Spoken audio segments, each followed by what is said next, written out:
The Smith County engineer is responding to claims made by a political action committee. It comes a week after the group publicly threatened legal action in an interview with KLTV7. The group has long said there's a discrepancy in road bond financials totaling millions of dollars.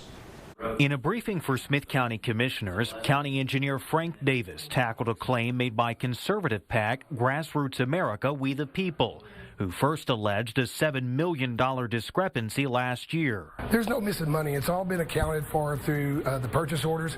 The auditor's office tracks those purchase orders and actually makes the payments for those.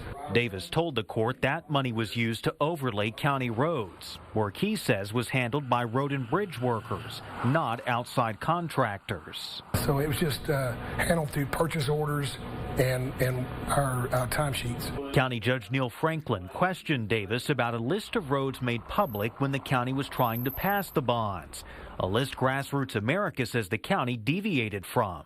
The voters had an expectation that a list of roads would be completed. County leaders have argued voters did not approve a specific list, but instead a general road bond. Probably about 90% were doing what was originally said, but there's still some flexibility that needs to be done in those. Flexibility, he says, is needed to adjust to changing traffic patterns or new construction.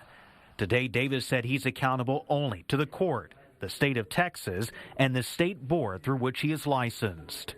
I am not accountable to social media experts or special interest groups. I do not think that they're not transparent.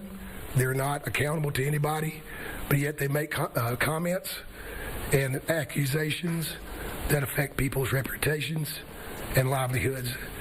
Now, earlier this month, the court rejected an independent audit of road bond financials, with the county judge suggesting an engineering study instead.